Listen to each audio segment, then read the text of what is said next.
Jeremy.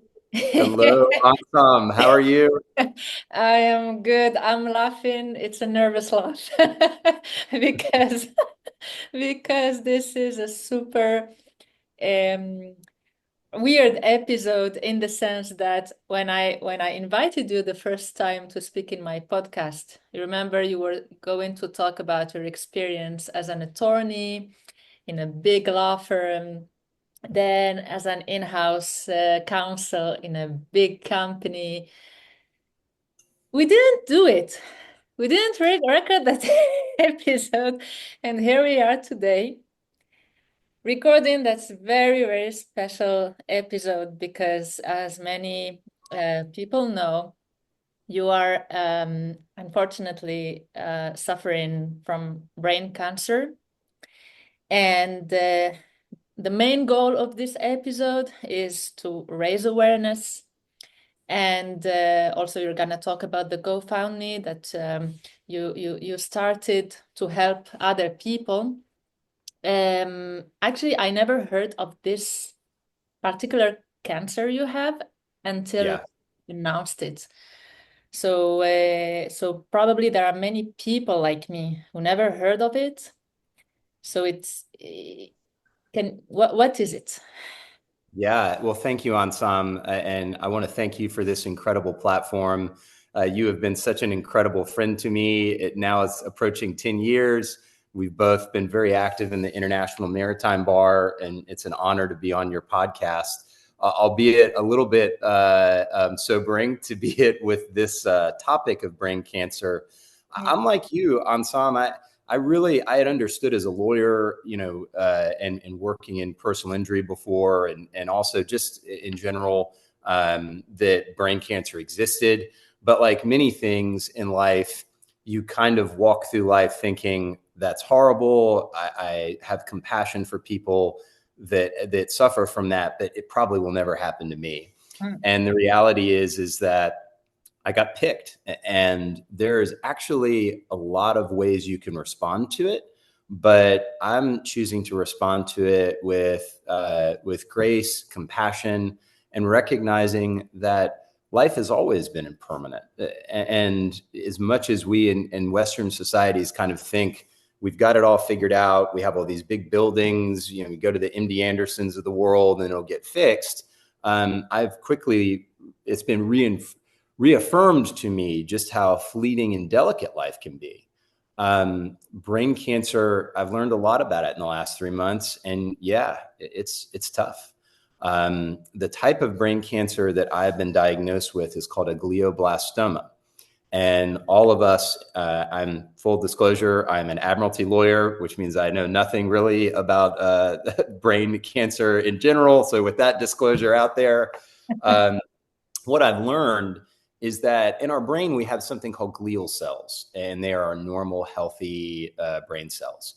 And as is typical in most cancers, what happens is the structure of each cell, for some reason, gets malformed or deformed. And then the cell starts replicating in a bad way. It's kind of like one doctor said, it's like a factory producing a product that is defective, but unfortunately, the defective product produces more products and more products.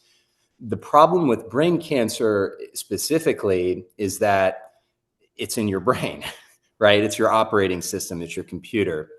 If you get diagnosed with a melanoma, a skin cancer on your finger, you could still theoretically cut off your finger, and they try to cut the cancer away. And then they also try to cut away something called margins, which is they try to take some healthy cells and some healthy borders around it in case one of those cancer cells migrated. And if you do that on your pinky, you cut your index finger, you cut your index finger off, and then you go back for a couple of years. And if it's not proceeded further, we can say you don't have cancer there. Mm. The problem with brain cells is that obviously every time you cut another layer of tissue, you're reducing the operating system of our mind, of our consciousness. And so the other challenging thing is that in terms of how brain cancers go, Have you ever heard of like stage 1, stage 2 cancers? Do you know how that Yeah, works? in cancers in general, there are different stages, but I'm not an That's right. expert, even if also I in my close people they have or had cancer. But I think we're all familiar with the, Yeah. fortunately everybody is familiar with that, but then as you said, there are some cancer that are more aggressive than Yeah.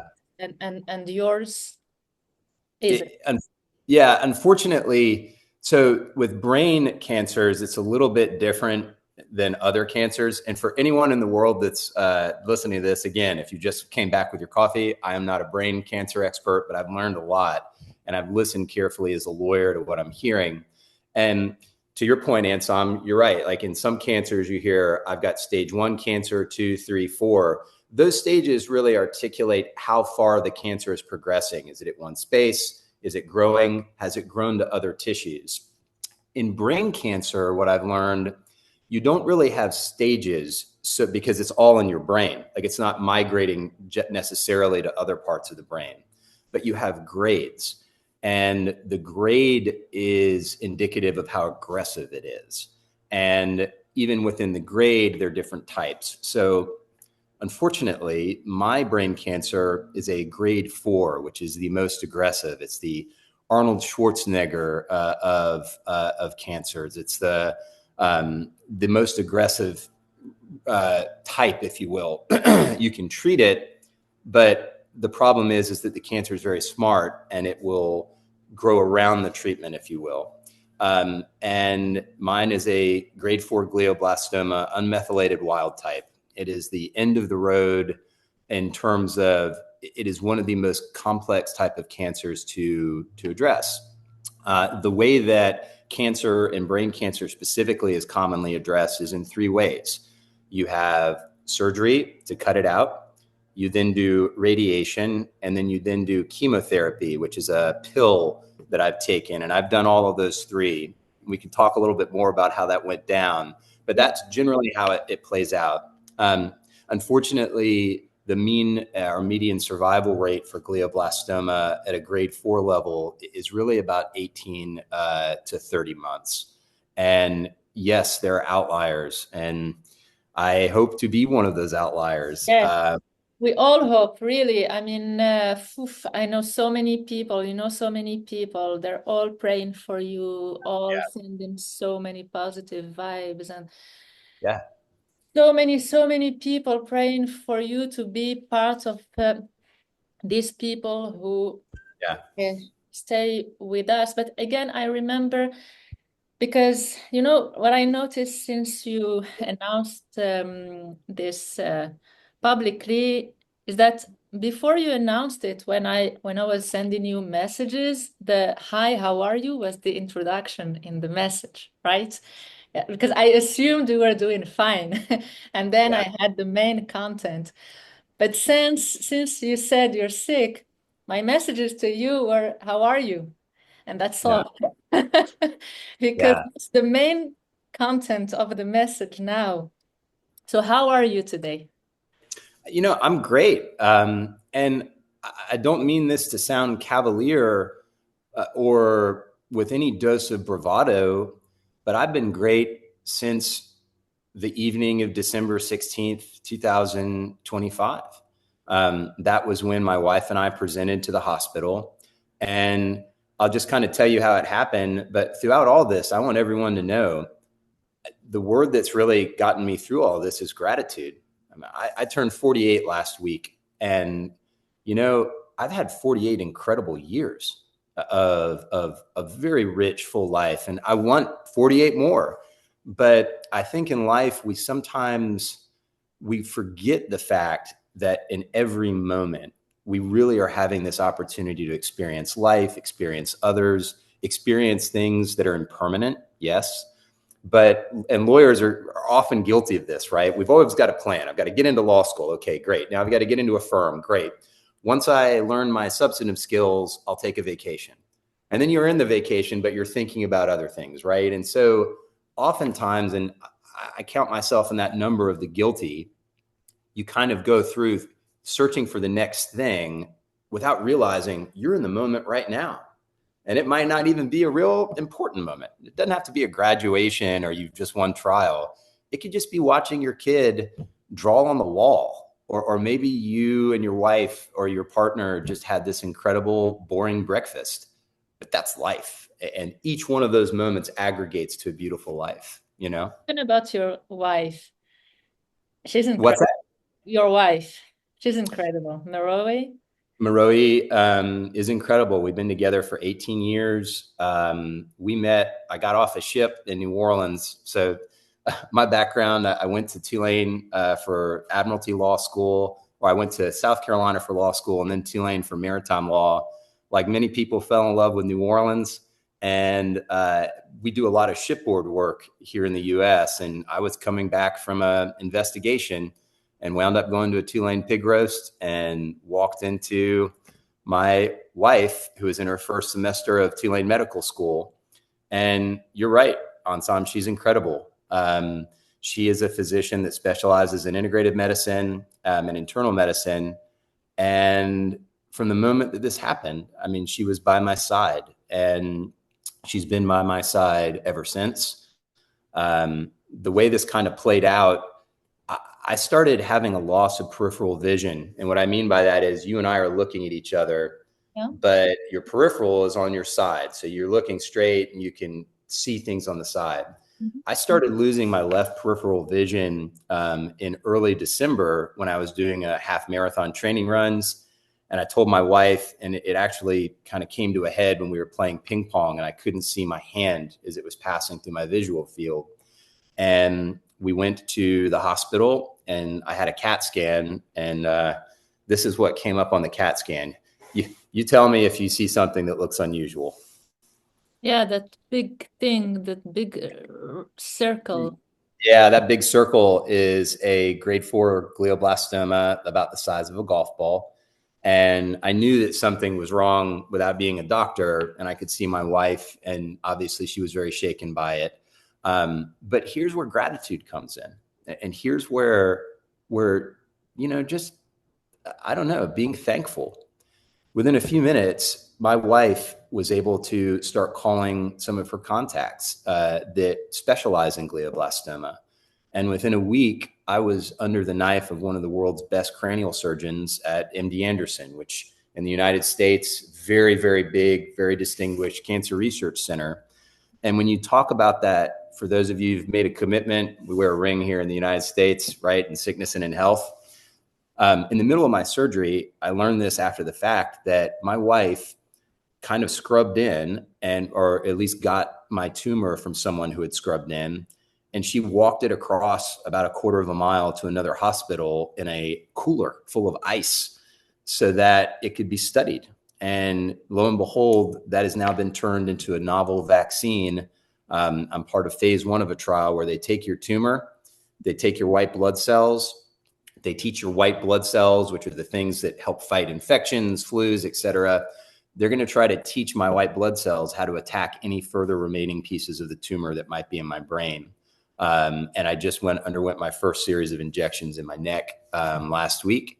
And so at every moment that you want to be down, and at every moment that you want to feel like there's no hope, you have to stop and marvel at all this, right? This technology, the hope that is given to me by beautiful friends like Ansam and others around the world who every day are, how are you doing? What's going on? I've been surrounded by people at MD Anderson that have no one around them, right? And to be able to navigate through this realm of brain cancer alone, terrifying, beyond terrifying. And all I can say is how grateful I am for this community that I have. And there's a lot of power in that. But you know, so you were talking about the people asking you how you were. One question that I had every time I sent you, how are you, was, am I reminding him that he's sick by asking him this question? Should I Yeah. stop asking him this question? Because I don't do that normally, just say, how are you? Yeah. So it's something very abnormal. So Yeah. maybe by doing so, I am, instead of helping you, I am reminding you of your situation. No.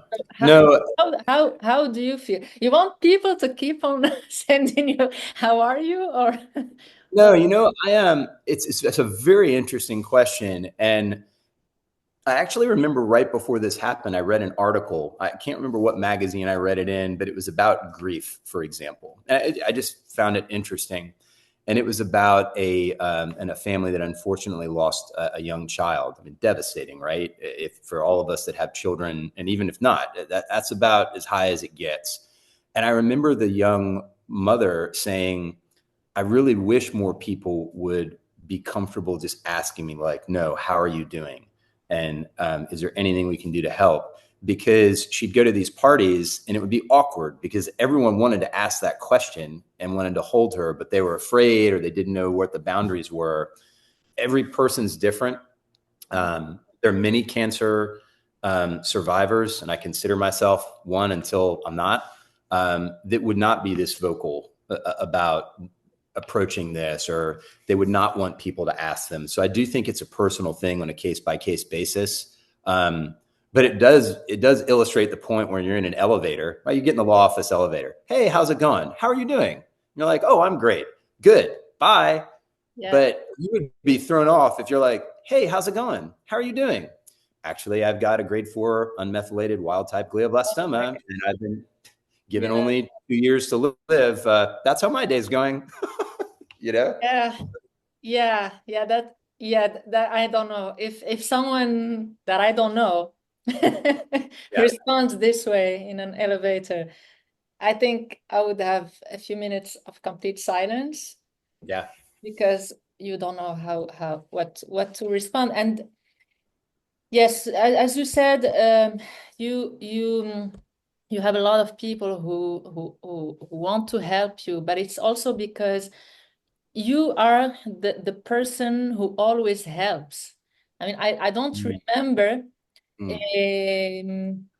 one time I asked for any kind of support. I mean, even when talking, sometimes you don't need the financial help, but you need some mental support. Yeah. And you were there all the time. And eh, I'm hoping you would say that. I mean, the thing is, you listen to people. Mm. And this is exceptional because most of the times people don't listen to other people. So they give an advice that is, do that, don't do this, okay? But they don't take the time to listen to you. So they Mm. don't give you an advice that is applicable to your situation, to your personality, to your Mm. state of mind. And you are one of these people who listen. And I remember, I mean, I was saying that in the in your birthday uh, video I loved it. I that loved it. I, I mean, I think you don't know all the times you helped me in our conversations. Mm. Just in Well, our conversation, random conversations, but for me it was super helpful.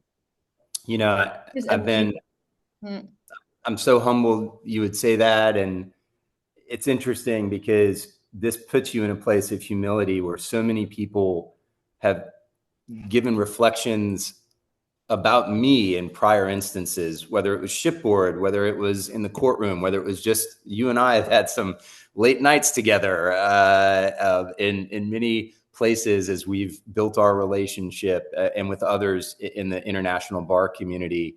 And I've always been taken aback by that because I just think I've always naturally been curious to learn about people and wanting to help them.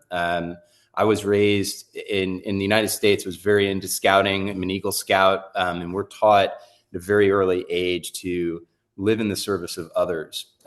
It's a big part of my faith. I've been a practicing Zen Buddhist for about 30 years. Wasn't as vocal about it back then as I am now. A big part of Buddhism is service to others, considering yourself as a part of a community instead of just a button to hit like and me. And I've always felt like that was also an important aspect of my calling as a lawyer. Just helping others I've always enjoyed, and it's been really humbling. So many people have come out and said that, and I just don't see myself in that light, but it's humbling. That's all I'll say. Because you are like this naturally.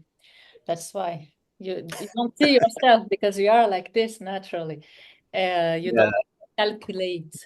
And thinking about the good friends, I want to talk about Lauren Wilgus, our Mm. good friend who gives us news about you very regularly. And I know she's super touched Well, by this whole situation. And so, Lauren, we think of you. I, I'm going to tell a fun story about Lauren. So, I practiced in New Orleans, and my wife, Maroe, was in the United States. When you graduate from medical school, you get sent to a different hospital, and she went to a really excellent hospital in New York City. And of course, I went with her, but like we learned, okay, we're moving to New York. And at the time, I was at a wonderful law firm called Phelps Dunbar in New Orleans. We had, I guess, thought I was going to be there forever, but now we're going to New York. And I was honored to get a position at Blank Rome that has a very big admiralty practice. And now you got to understand, like, I'm coming from New Orleans in a seersucker suit with a bow tie. And now little country boy goes to downtown Manhattan. And there are two words that saved me in that first year, and it's Lauren Wilgus. Lauren is a tough as nails, outstanding lawyer from northern New Jersey. And I definitely needed a wing lady to kind of teach me the tough streets of New York. But she has been probably one of my closest friends in industry. She is an outstanding lawyer. I've learned a lot from her on how to practice law, aside from just being an incredible friend. And I think she is typical of the type of people you meet in the United States Admiralty Bar. We've really prided ourselves on collegiality, on professionalism. People from other firms, and maybe it's the same in the French bar. There's just not a lot of people that practice admiralty law. And so you just form these relationships with people. But Lauren has definitely been by my side throughout all this. And she's really supported Maroe and I and the family. And I'm grateful for friends like her and you. Yeah, and Mary and Cherry and all. I Oh mean, my God. there are many, many people. We cannot name absolutely everyone. Totally. They know, they know, Totally. they can identify themselves. So what's next now? So you've been treating this for the last 3 months? Yeah. So the quick description, we talked about it a little bit. I started suffering kind of a loss of peripheral vision during a series of training runs. I went in on the 16th of December, and that's when they found the mass. That was later confirmed to be some type of a tumor, and they suspected it was glioblastoma. I underwent surgery on the 21st. You can't really see it, but I've got actually here, I have a picture of what it looked like. This is a little gory, but hey, we're all humans here. They basically did a 40 stitch resection of my head, where they pulled that down as a flap, and they were able to go into my brain and then take it out, and they put my skull back, and then they sewed it up. You really can't see it now. Since that time, I have undergone radiation, and that is where they do high photon rays. And I thought I'd pull this out too.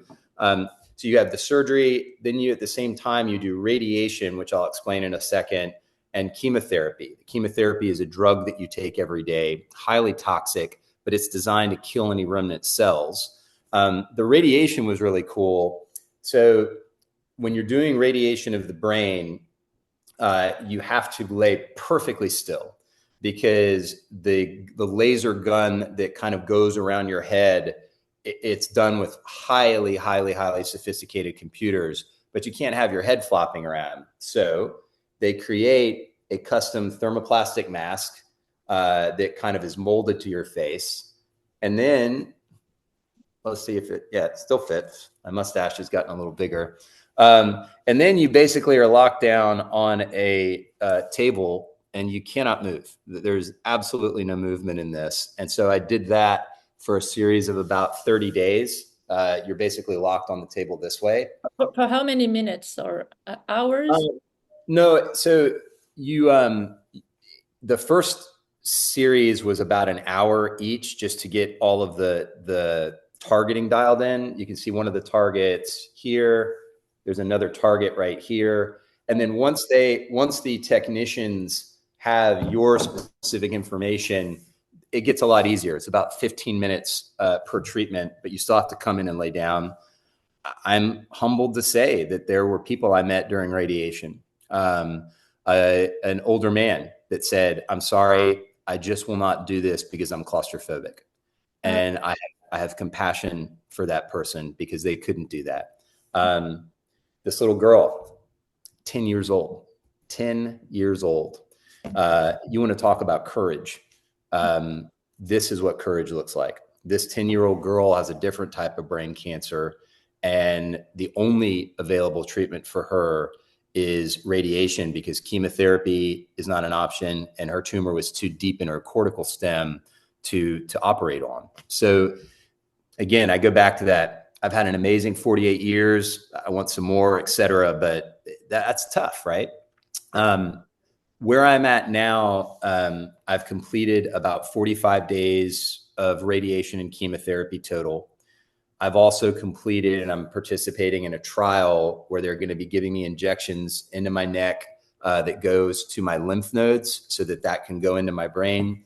I've got 2 more rounds of that over the next 6 weeks. And then for the rest of my life, I'm going to be on chemotherapy.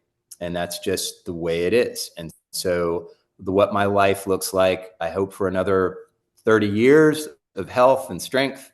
But yes, that's right. Every 30 days, I will go on an intensive chemotherapy where I take pills for a week. And that is to prophylactically just make sure if there are any cells that are still there, that they're being killed or in stasis.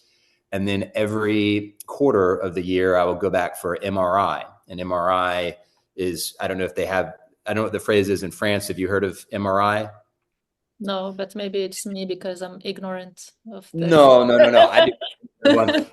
So MRI is basically something resonance imaging, a magnetic resonance imaging, I think. It's basically a tube like a torpedo tube. And again, if you're claustrophobic, this could be a problem. You get inserted into the tube, and then it takes a giant picture of your brain, and it's very loud, but it can give you a 3D imaging of not only your brain. People get MRIs of their knees, their back, their chest, et cetera. But that will be designed to see if the cancer has come back. And so for the rest of my life, they call it scanxiety. You're kind of going about your life, and then the scan's coming up, and every cancer patient saying, "I hope it doesn't come back." Right. Yeah. And, yeah. But guess what?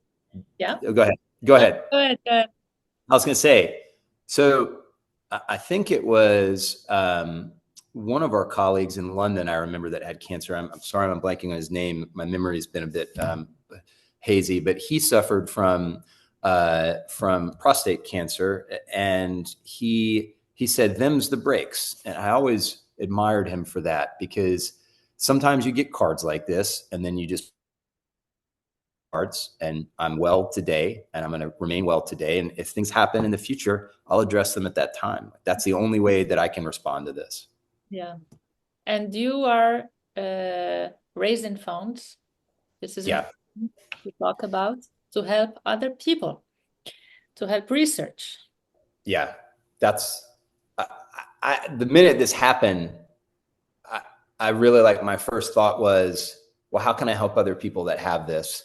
How can I use my platform as a lawyer and 20 years of contacts around the world? Those are gifts that people have given me, of their time, of their friendship. And also, how can I raise awareness for this? I honestly didn't know what glioblastoma was before this happened. I mean, I knew that people would get brain cancer. I didn't understand how severe and how horrific this cancer is. And I want to raise awareness for it. What we've done, we set up a GoFundMe, which is a website where you can raise funds. So many people have encouraged me and said, look, we want to donate funds to you, Jeremy, because you may have unanticipated expenses. And there is a reality that a year from now, either I won't be here, or because this is brain related, I might not know who you are, Ansam. And that's sobering, right? How could anyone forget Ansam Elakbani, No, right? we don't talk about bad. We No, we both still be here 30 yeah, years, 40 years from you know, there are a lot of ways you could say it. I hope, inshallah, like it's all good, now. and we want that. But I do think it is important, and I want people to understand just how to be transparent. I mean, this is really tough, and there are many other people that are suffering from this disease. And guess what? This disease doesn't discriminate. It doesn't matter if you're black, white, if you're from Africa, if you are from Asia. It doesn't matter if you're 10 years old. It doesn't matter if you're 5 years old. It doesn't matter at all what your makeup is. It accepts all takers. And there is just a harsh reality to that. And any research that can go on is incredible. And guess what? It's going on. Think of what we're doing. The technology now, it didn't even exist, I think, 20 years ago be able to do this brain surgery. The technology to take a tumor, give it to a scientist, mix it with your white blood cells and create it into a vaccine, immunotherapy, that's a new technology. But that doesn't mean that research can stop. And that's what I'm trying to raise awareness for. We started with this GoFundMe page. Eventually, I'd like to be able to do direct kind of ambassadorship, if you will, for MD Anderson and the Ann C. Brooks Brain and Spine Center. MD Anderson, a very, I guess, internationally recognized cancer research center. People might be familiar with Sloan Kettering in New York, and then certainly overseas, there are many fine institutions as well. I really don't care who the institution is as long as we're raising awareness for brain cancer, which is now my new cause. Okay. And we're gonna help. And this podcast is also here to help raise awareness, and hopefully many people will watch the video, and we will put the link to the GoFundMe so that if someone they can donate any amount. Any amount is useful and adds up to the others. Yeah. Yeah. If I can also raise one other point of awareness, and this is to everyone listening. That thing that you're frustrated about at work, that point that maybe your spouse really rubbed you the wrong way. Remember yesterday how your kid got an F on their report card? Take all of those things, which are very important. I get it, but put them in perspective and imagine right now that a person in a white coat showed you a picture of your head with a 2-inch size golf ball and said, you've now been given one of the worst brain cancers out there. How would that reframe your life? And that's one way to look at it and say, okay, now it's going to cause me to rethink it. But you can actually live that way every day without a brain cancer diagnosis and say, maybe I shouldn't be so harsh to my opponent. Maybe my kid getting an F is an opportunity for me to show grace and show them how to act as an adult. Maybe I won't beat myself up because I didn't get partnership this year, because people have it a hell of a lot worse, right? And so this is a great lesson for all of us, just to amplify how beautiful our life is. And there's great power in that, even if you have brain cancer.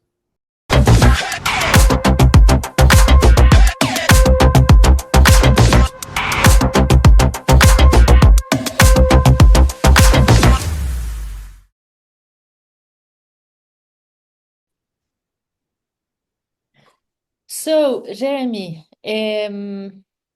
just to be transparent with people, I took a little break. Perfect. 1 minute, so people will see a difference. But it's Sure. because in this part, we're gonna talk about Jeremy, the attorney, Jeremy, the in-house counsel, because you worked in Blank Rome, which is a very big law firm, as an attorney, and then about a year ago, no, you moved to work at Chevron. Yeah, so about July of 2023. Yeah. So I was curious to know how you shared the information with your colleagues.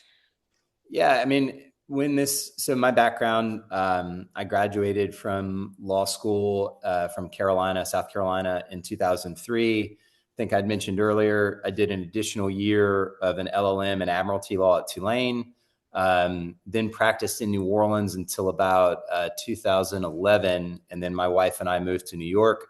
So I was at Phelps Dunbar and then started at Blank Rome in New York. And then eventually became a partner in 2015, and we moved back down to Houston, Texas. I've always been honored to be a part of the Admiralty Bar in the United States. My grandfather had a shrimp boat, and I did a semester at sea when I was in college, and just knew that being on the water was something that I wanted to do in my profession. And I can think of no greater profession in terms of the law than being a maritime lawyer. It's just been such an exciting career, and then also the clients that I get to work with. I did in private practice, represented a wide variety of ship owners, but I've always had an interest in big oil, and it turns out Chevron was a client that many people had worked for. Obviously, Chevron's one of the largest oil companies in the world. And I got an incredible opportunity to join them in 2023. So to leave the private practice and go in-house as a lawyer with Chevron. When this happened, I think I quickly realized, I wasn't expecting it, but I quickly realized the incredible outpouring of support just from my professional community. Everyone from my colleagues at Chevron who have just been incredible. That there's no other word I could use except bold caps, underline, incredible. The support that the attorneys of Chevron have given me, the whole company as a whole, my colleagues at Blank Rome and Phelps Dunbar and other firms, adversaries. I'm humbled that my adversaries in private practice called me, and that really it really struck a chord that I think professionalism is such an important part of what we do as lawyers. You don't have to be an angry, tough guy lawyer. And what I learned from great mentors, not me, but incredible mentors in my life, is that treating your colleagues with courtesy, whether it's tactical or otherwise, it's just the right thing to do. And I feel like the firms that I've worked for, and certainly the company that I work for now,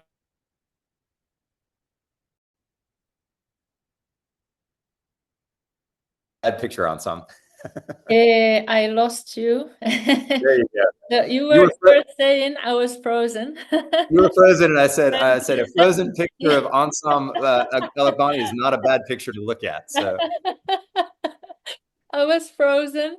We're not gonna cut. We're very transparent, you know. of course, of course. So I lost you. We're talking about your Chevron right now. You were saying, yeah, you were talking about the courtesy with people.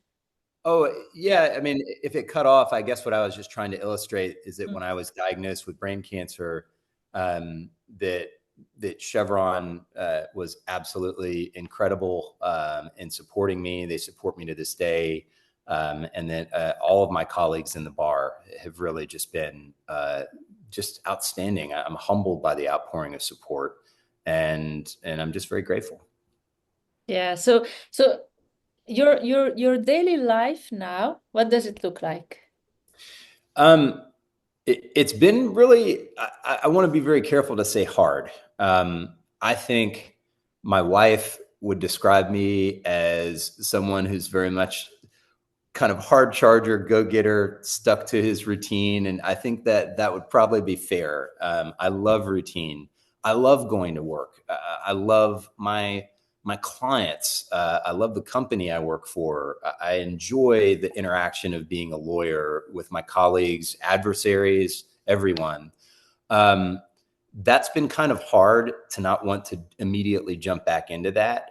But I'm at a period now where I'm still kind of very much recovering. I've kind of suffered from fatigue, which is a bit of a gut check because I've never had fatigue in my life. Particularly during the radiation, it definitely messes with your brain. And so I'm taking it easy and listening to my doctors. And the goal for me is to get back to work as soon as possible, as long as it's safe to do so. I'm wise enough now at 48 to know, stay down, listen to your doctors, listen to your wife. And listen carefully, but I do feel like I'm on the mend. I've been able to walk again and run again. And I don't say those things lightly because they're definitely, in those weeks after the surgery, it was very scary as to you're kind of sitting there thinking of what your life looks like. And then I just got up and started walking. And then I started running again with a lot of help. I ran the Chevron half marathon 3 weeks after surgery. And this is just amazing. I mean, I don't even run and I don't have cancer. You have a very aggressive cancer and you run a marathon and I mean, yeah, well, it's incredible. No, the guy, I remember when the diagnosis came in, they said it's a grade 4 glioblastoma, unmethylated wild type. And I kind of sat there and I'm like, well, that tracks. I don't even know what that is, but if it's wild, I'll just accept it and move on. I'm going to keep running and I'm going to keep raising awareness for as long as I can. And that's just how it's going to be. Mm. And you are surrounded, from what I saw from the video for your birthday, you are surrounded by a lot of people. Yeah. Helps. I use this word a lot, humbling, right? So MD Anderson Hospital is a big cancer hospital, right? And if you think of where many people are, maybe they're on the outskirts of suffering, right? They have their daily things that annoy them. Maybe sometimes they have issues come up. MD Anderson is in the Times Square of suffering. There are human beings there that are just faced with their own mortality on a regular basis. And I go to the non-denominational chapel every day that I'm there, and I just sit there. And there have been times where I've just met people, I've never even met them. We actually didn't even introduce ourselves, and you just hug them, right? Because it can be a really lonely place. But even in the darkest moments there's still opportunities for light, right? And many people with this same diagnosis would not feel comfortable sharing this with the world. And I honor that. I just feel like my DNA is programmed to say, well, okay, this happened. What can I do? What can we do to help other people that might be suffering from this? Because alleviation of suffering is a very big principle in Buddhism. And that's something that I feel like I have just a commitment to. This is what I like. It's your positive attitude. It's you have this cancer and you always see the good side of what you can do. Yeah. This you're super strong because I don't know how I would behave. Yeah. Super. How would you behave? Like, I mean, if this happened to you, Oh my God, what I would be so down. I would be so scared. I would cry a lot. Definitely yeah. cry a lot. Yeah, I've cried. I want to be very transparent. I've cried. You can't not cry. Crying is such a natural emotive response, right? I cried, but then I stopped and I said, well, some of that's tears of joy because I know Ansam, I know Maroi. I've got all these people around me. I've been in that chapel. Don't put me in the same sentence as your wife. She might want to kill me. There is nothing. Yeah, that's right. No, but there, you know what? But there is because it is people like you, people like Maroi, Lauren, and hundreds of others that have just come to my side. It doesn't matter what station you're in, wife, a colleague, partner, or stranger, I've I've been hugged by people and held by people in MD Anderson that, like I said, I've only met them once, and I don't have it on me, but when you go to MD Anderson, and I presume other big hospitals, you have to wear a white identification badge for you. They scan it. And the first thing you do when you get there is you kind of look at someone's wrist to see if they're a patient. Sometimes it's obvious. You see people with huge growths on their head, or they have to be wheeled around, or they're people like me. I mean, just because you're bald doesn't mean you've had radiation. Yeah. But there's a collective sense when these things happen, doesn't matter what community you're in, people want to help. People want to hold one another, because being in a community is something that is intrinsically human, right? And I feel like I'm experiencing that with this incredible, whoever's out there listening to this incredible community. All I have is nothing but gratitude for what you all are doing for me and my family. And I think another question I would ask myself is, why is this happening to me? Okay, that is an amazing question, and here's my response. Okay, because I asked that too, but then I quickly answered it, and then I've never asked it again. So I'm a huge fan of Stoicism, and you're thinking about people like Epictetus, Marcus Aurelius, Seneca, and the Stoic response to this would say, okay, something happened to me. I got brain cancer. My response: did I have any control over this? Did I have any agency over this? And if the answer to that question is yes, well, then boo on me. I caused this to myself. Time for some ownership. But if the answer to that question is no, and in this instance, I mean, I don't know what I did, if I did anything to cause it. I didn't have any agency over this. So how can I be angry at it? It sucks, but why did this happen to me has never really been something I've just interacted with, because it doesn't really matter. I mean, if I say there's no reason why this happened to me, why is this happening? Mm. I'm actually wasting time, because I'm never going to get an answer to that question. And I don't think I caused it. If I smoked 2 packs of Marlboro Reds a day and we were having a discussion because I got lung cancer, there'd be a little bit of some Yeah. pissed off Jeremy going, I caused this. And the other thing the other question that I came up with too, that I was answering, is a lot of people are like, wait a second, you've got the wrong guy. I'm supposed to live to 80 and walk my grandkids down the aisle, and then I'm going to die in my sleep. That's my plan. Mm. But that also is not really in my control, right? I mean, I run half marathons. I'm super healthy. I don't eat McDonald's. Sorry, McDonald's. But I don't. Oh, you remember the McDonald's? Yeah, I know. But it's like I've done everything I can to try to stay healthy. And if this happened to me, then there's great peace to know that, like, look, I live in a very high functioning Western society.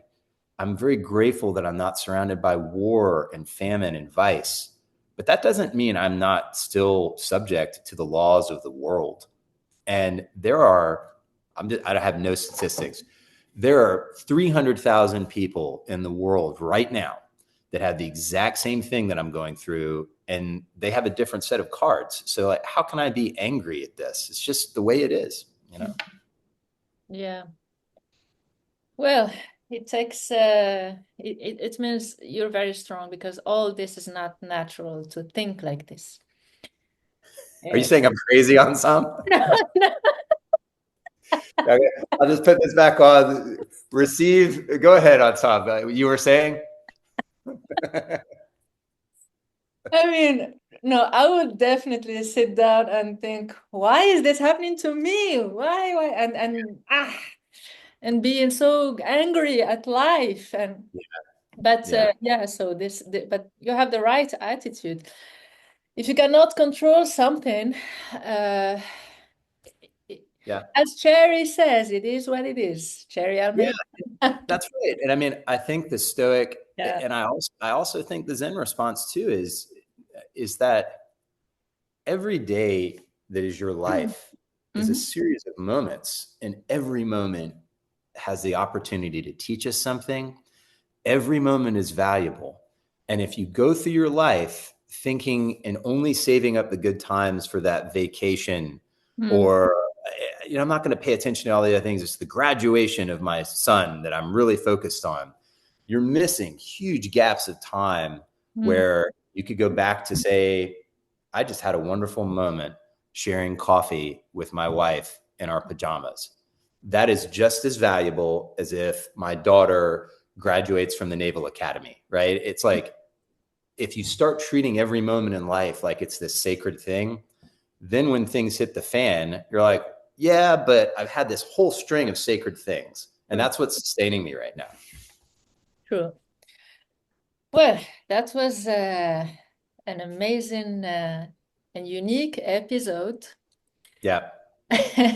That we both wish we had never have to record it, obviously. I wish we had recorded the regular episode where you tell me about your experience as an attorney and in house That lawyer. that would be probably much more boring. And before we get off, I Yeah. want to express gratitude to you, Ansam. You have always been someone that I admired. I remember from the first moment I met you overseas, I thought, wow, what a composed, just smart, just engaging person. I knew about you before that happened. Was a little intimidated by you, but that Oh quickly. no. Intimidated? No. I'm just so grateful for your friendship and also for what you're doing to help raise awareness for glioblastoma. If there is anyone listening to this that wants more information, please look at the MD Anderson and C. Brooks Brain and Spine Center. And I just want to thank anyone that's taking their time to listen to this and let you know that hope exists. You can always find, even in your darkest moments, a ray of sunshine. Thank you, Ansam. I I cannot say anything after that. You said everything that is important and that has to be said.